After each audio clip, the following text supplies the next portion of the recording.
Hyderabad to Vijayawada bullet train alignment ఏ విధంగా గతంలో ఉండేనో అదేవిధంగా నేషనల్ హైవేకు అనుసంధానంగా యథావిధిగానే ఏర్పాటు చేయాలి. మళ్ళీ ఇప్పుడు అలైన్మెంట్ మార్చాలనే విధానాన్ని మార్చొద్దని నేను కోరుతా ఉన్నాం.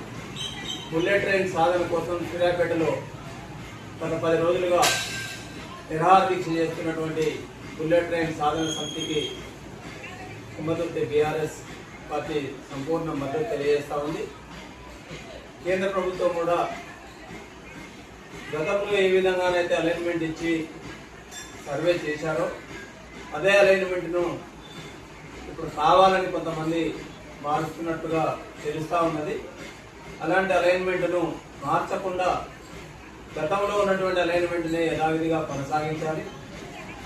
సూర్యాపేట పక్క నుండి వెళ్ళేటువంటి అలైన్మెంట్ బుల్లెట్ ట్రైన్ ద్వారా తుమ్మతుర్తి ప్రాంతం కూడా వ్యాపార పరంగా అభివృద్ధి చెందే అవకాశం ఉంటుంది. కాబట్టి సూర్యాపేటకు అనుసంధానంగా హైదరాబాద్ టు విజయవాడ వరకు వెళ్ళే బుల్లెట్ ట్రైన్ అలైన్మెంట్ను మార్చకుండా ఈ సూర్యాపేట జిల్లా అభివృద్ధిని దృష్టిలో పెట్టుకొని కేంద్ర ప్రభుత్వం యథావిధిగా మంజూరు చేసి నిర్మాణాన్ని వెంటనే చేపట్టాలని డిమాండ్ చేస్తారు.